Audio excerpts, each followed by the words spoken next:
নমস্কার, কেমন আছেন সবাই? আমার চ্যানেলে সবাইকে স্বাগত জানাই। আমার আজকের রেসিপি বাঙালির প্রিয় গরম গরম কড়াইশুঁটির কচুরি। তাহলে চলুন দেখে নেওয়া যাক পুরে ঠাসা কড়াইশুঁটির কচুরি। আমি এখানে নিয়ে নিয়েছি 500 গ্রামের মতো ময়দা আর 1 চামচ সুজি। এবার দিচ্ছি পরিমাণ মতো লবণ, হাফ চামচ চিনি আর হাফ চামচ জোয়ান। আর এখানে দিচ্ছি ময়ানের জন্য গরম করা সাদা তেল। আপনারা এখানে তেলের পরিবর্তে ঘিও ব্যবহার করতে পারেন।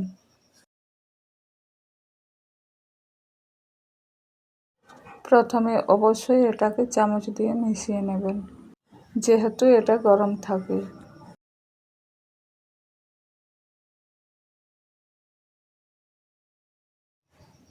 তারপর হাতে করে ভালো করে মিশিয়ে নিতে হবে।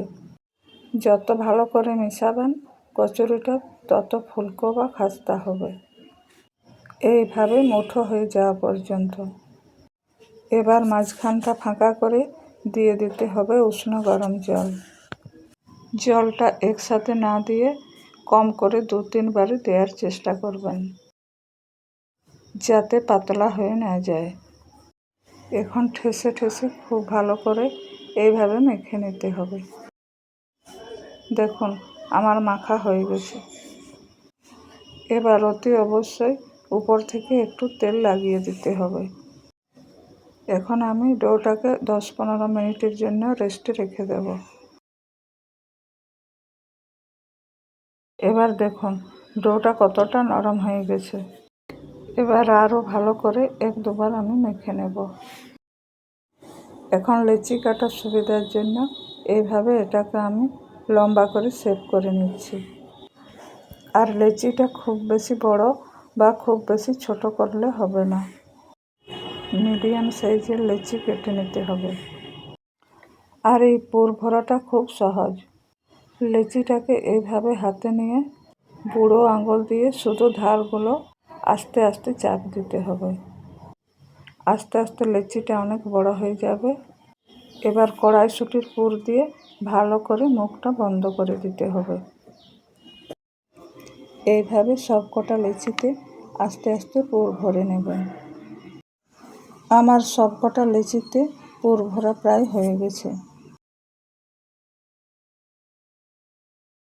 লেচিগুলো বেলার জন্য সামান্য সাদা তেল দিয়ে আস্তে আস্তে এইভাবে বেলে নিতে হবে।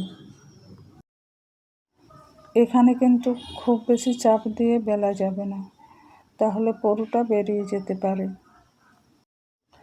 আমি আগে থেকে একটা কড়াই বসিয়ে তেল গরম করে নিয়েছি। এখন আস্তে আস্তে কচুরিটা ভেজে নেব।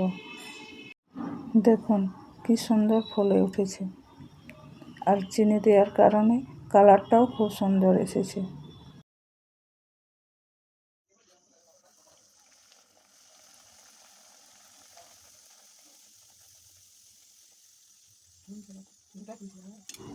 এখন আমার সব কটা কচুরি প্রায় ভাজা হয়ে গেছে। আশা করি পুরো রেসিপিটা বুঝতে কোনো অসুবিধা হয়নি। সবাই ভালো থাকবেন, সুস্থ থাকবেন, সাবধানে থাকবেন। আর রেসিপিটা কেমন লাগলো অবশ্যই কমেন্টে জানাবেন। ভালো লাগলে একটা লাইক করে দেবেন।